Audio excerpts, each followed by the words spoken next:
Saudara, setelah menggelar rapat konsultasi dengan pimpinan fraksi, DPR menjawab tuntutan rakyat 17+8 pada Jumat sore. Wakil Ketua DPR Sufmi Dasko Ahmad menyampaikan jawaban DPR terhadap tuntutan rakyat 17+8. Dasko bilang DPR akan memangkas tunjangan anggota DPR dan akan mengevaluasi belanja anggota. Selain tunjangan, DPR juga akan menindaklanjuti penonaktifan 4 anggotanya oleh partai politik termasuk Ahmad Sahrudi.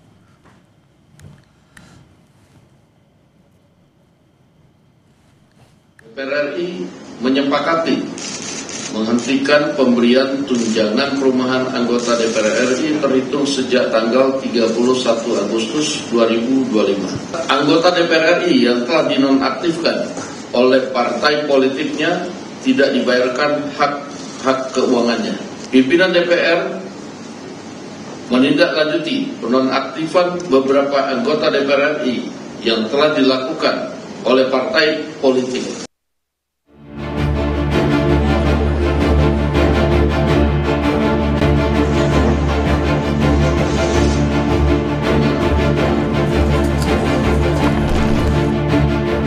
Perwakilan mahasiswa kembali mendatangi gedung DPR menagih jawaban tuntutan 17+8. Dengan aksi bertajuk Piknik Nasional, mahasiswa meminta DPR merespon tuntutan yang sudah disampaikan. Bahwa kami datang dengan tuntutan dan kami tidak datang dengan kompromi. Kami ingin bagaimana 17+8 tuntutan ini dipenuhi dan kami tidak punya ekspektasi untuk banyak dialog dan kompromi.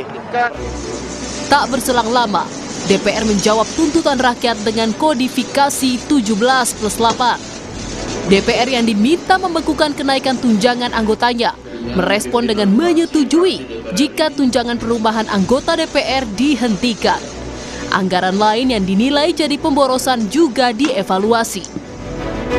DPR RI menyepakati menghentikan pemberian tunjangan perumahan anggota DPR RI terhitung sejak tanggal 31 Agustus 2025. Yang kedua, DPR RI melakukan moratorium kunjungan kerja ke luar negeri DPR RI terhitung sejak tanggal 1 September 2025 kecuali menghadiri undangan kenegaraan. DPR RI akan memangkas tunjangan dan fasilitas anggota DPR setelah evaluasi meliputi 17+8 tuntutan rakyat menjadi pekerjaan rumah bagi pemerintah dan DPR, imbas dari keresahan yang selama ini dirasakan publik, mulai dari sektor ekonomi, penegakan hukum, hingga peran TNI di ranah sipil. Penulis yang juga hadir ke DPR menyampaikan tuntutan 17+8, Andita Firseli Utami menegaskan, tuntutan 17+8 murni merupakan aspirasi rakyat. 17+8 tuntutan rakyat hadir dari kami warga biasa yang merasa resah karena tidak ada respon yang sesuai dari pemerintah dan aparat yang tidak terarah melewatkan substansi dan cenderung represif sejak demonstrasi pada tanggal 28 Agustus tahun ini. DPR telah merespon tuntutan 17+8 dengan lengkap dan menyampaikan evaluasinya secara tertulis, sementara pemerintah masih belum tegas menanggapi tuntutan rakyat tersebut. Hanya 1-2 menteri yang menyampaikan pandangan dan instruksi Presiden Prabowo terhadap aspirasi masyarakat. Mendikti juga diberikan arahan oleh Pak Presiden untuk memberikan satu respon yang sebaik-baiknya terhadap aspirasi yang berkembang di kalangan mahasiswa, dan kita percaya Pak Mendikti juga selama ini sudah melakukan pendekatan-pendekatan dan dialog dengan para mahasiswa.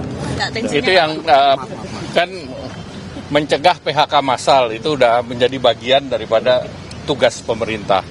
Tadi kami sampaikan kalau deregulasi itu dilanjutkan di beberapa industri di Jawa itu akan bisa meningkatkan 100.000 lebih tenaga kerja. Kalau ini kita sedang siapkan terus.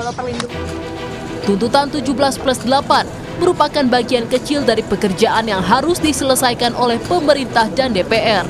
Tentu rakyat berharap kebijakan-kebijakan yang dilahirkan ke depan berdasar pada keresahan yang selama ini dirasakan masyarakat. Tim Liputan Kompas TV.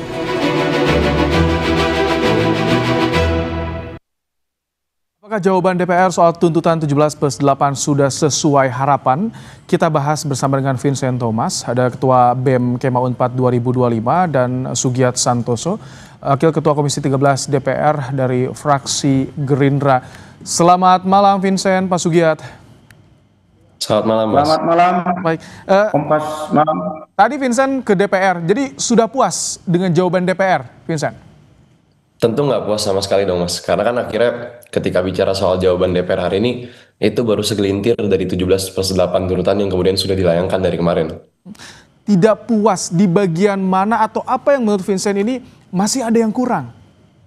Ya akhirnya pada dasarnya kalau bicara soal poin pertama sampai ketiga yang bicara soal bagaimana ada efisiensi anggaran yang sampai saat ini kami yakini adalah kontraproduktif, kami bahwa tunjangan-tunjangan ini sebetulnya jadi satu tanda tanya besar, karena bagaimana bisa anggota DPR serta pejabat negara itu mencerminkan sistem remunerisasi yang kemudian diimplementasikan di tengah perekonomian yang sampai saat ini kami yakini sedang krisis.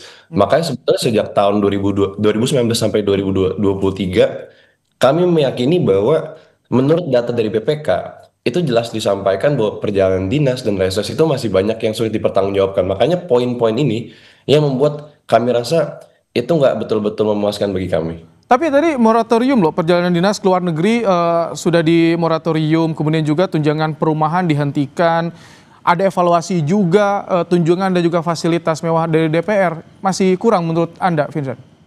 Iya, karena akhirnya kita nggak bicara soal sebatas agenda dan nominalnya saja. Kita ngelihat akar permasalahan ini, tadi seperti yang saya sampaikan, ini soal efisiensi anggaran yang kemudian jadi kontraproduktif.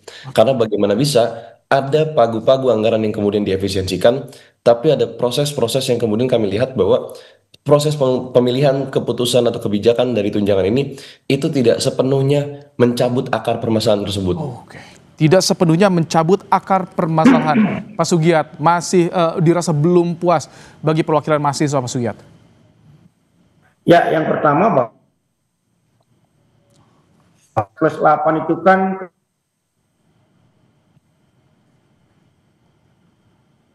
Halo Pak Sugiat. Sangat waktunya tanggal 5 September. Halo? Iya, Pak Sugiat, maaf tadi sinyalnya agak terputus. Jadi bisa diulangi lagi. Jadi bagaimana Anda tadi menanggapi jawaban dari Vincent? Yang pertama bahwa tuntutan 17+8 itu kan kalau kita klasifikasi memiliki dua dimensi waktu. Dimensi waktu jangka pendek yaitu tanggal 5 September hari ini, dan satu lagi dimensi waktu jangka panjang yaitu diberi waktu selama 1 tahun sampai nanti tanggal 31 Agustus 2026. Dan tuntutan itu juga bukan hanya DPR, tapi ada beberapa institusi negara juga yang itu punya otoritas untuk menjawabnya, seperti kepolisian, TNI, pemerintah, dan lain sebagainya. Nah, tadi sore yang menjadi domain DPR, pimpinan DPR, Bang Dasko, Bang Cuncun, sama Bang Saan Mustafa sudah menjelaskan. Secara prinsip saya pikir apa yang disampaikan oleh pimpinan DPR tadi sudah menjawab tuntutan 17+8 yang terkait dengan fungsi DPR dalam konteks jangka pendek. Bagaimana tadi sudah disampaikan, sebetulnya kan pada tanggal 25 Agustus yang lalu sebetulnya sudah disampaikan juga sama Bang Dasko sebagai pimpinan DPR bahwa untuk tunjangan perumahan itu dihentikan dimulai pada bulan ini misalnya kan.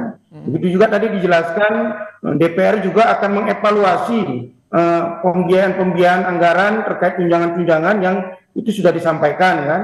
DPR juga yang paling penting tadi sudah menggaransi akan memberi penguatan pada transparansi dan penguatan partisipasi publik dalam setiap keputusan DPR. Saya pikir dalam konteks itu apa yang disampaikan oleh pimpinan DPR sudah menjawab dari 17+8 yang menjadi tuntutan jangka pendek dari gerakan kawan-kawan mahasiswa. Saya berharap jawaban dari pimpinan DPR tadi itu memiliki dimensi tujuan yang bisa, pertama bahwa bisa meredakan gerakan mahasiswa. Karena apapun ceritanya, gerakan yang kemarin selain gerakan mahasiswa dan gerakan rakyat yang murni, juga ternyata ada kelompok-kelompok yang ingin menunggangi gerakan itu sehingga membuat kerusuhan dan membuat penjarahan sampai pembakaran fasilitas umum dan gedung-gedung DPR.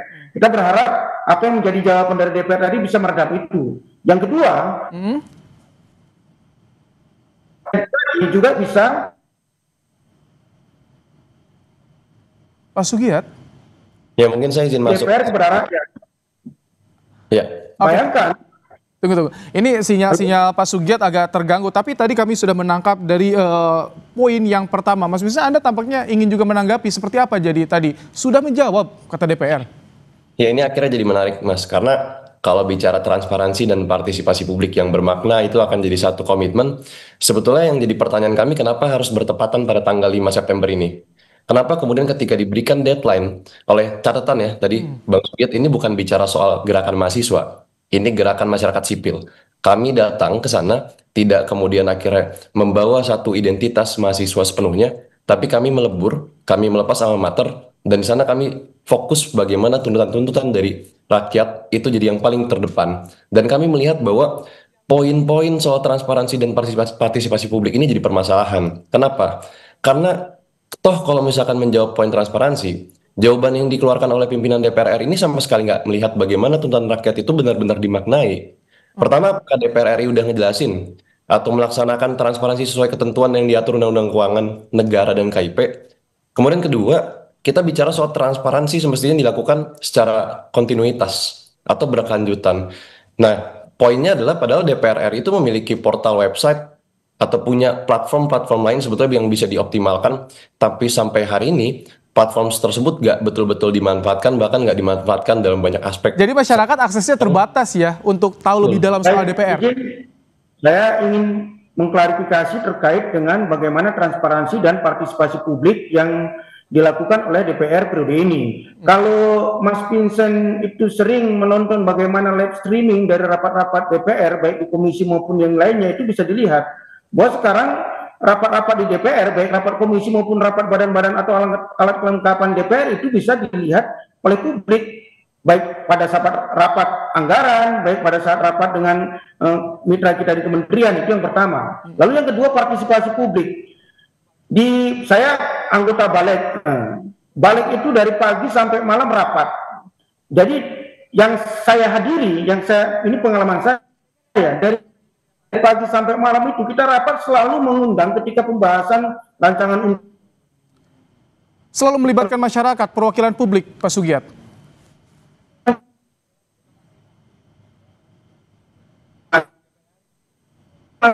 Vincent datang ke DPR, balik, ada fraksi balkon, bahkan bisa terlibat dan selalu kita undang yang terkait dengan misalnya pembahasan rancangan undang-undang, misalnya terkait dengan undang-undang perspektilan, pastilah kita undang-undang tersebut, misalnya terkait KUHAP misalnya, pasti yang kita undang adalah bagaimana elemen civil society yang memahami terkait dengan pembahasan undang-undang KUHAP. Saya pikir di DPR periode ini sangat transparan dan sangat melibatkan partisipasi publik, itu yang saya tangkap.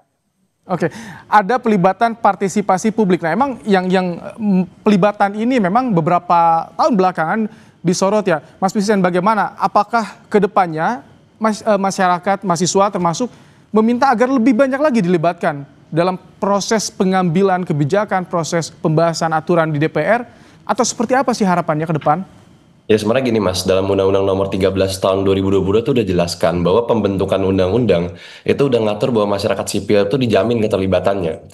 Mulai dari right to be heard, right to be considered, and right to be explained. Dimana kami memahami bahwa mungkin tadi Bang Sugiat udah punya rapat ya, yang dari pagi sampai malam dan lain sebagainya. Tapi coba mungkin untuk sedikit lebih mendengar dan sedikit lebih menoleh ke kiri dan kanan bahwa teman-teman gerakan masyarakat sipil hari ini itu kita nggak hitung-hitungan sama jam rapat dari pagi sampai malam tadi.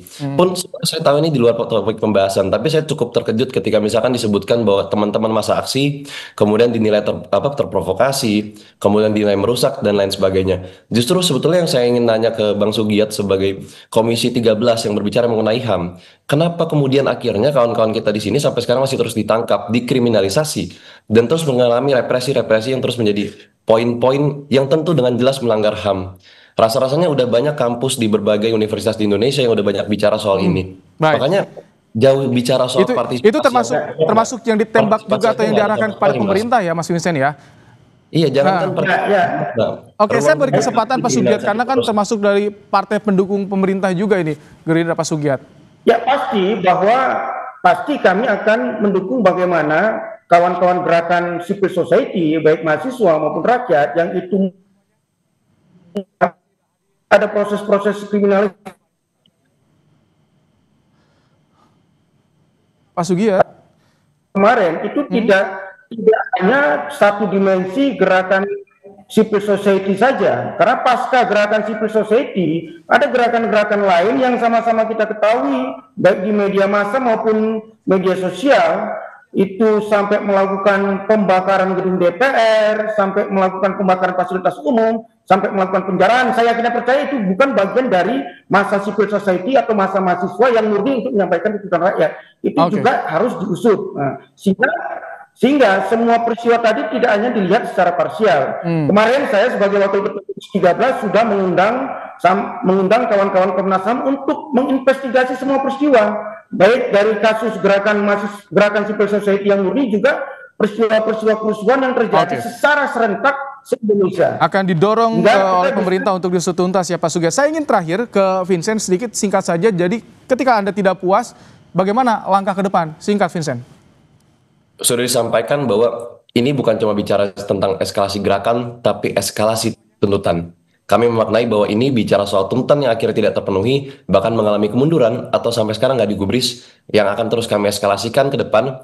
Dan tenang aja untuk Bang Sugiat, kita akan nggak berhenti kok untuk ngingetin dan terus bersuara. Karena elemen ini akan terus bersuara dengan pendekatan yang jauh lebih kreatif ke depannya. Tugas publik juga mengawal bagaimana proses yang terjadi di parlemen, juga di pemerintah. Terima kasih Vincent Thomas, perwakilan dari mahasiswa, dan juga Pak Sugi Santoso, anggota DPR dari fraksi Gerindra. Terima kasih telah meluangkan waktu di Kompas Malam hari ini.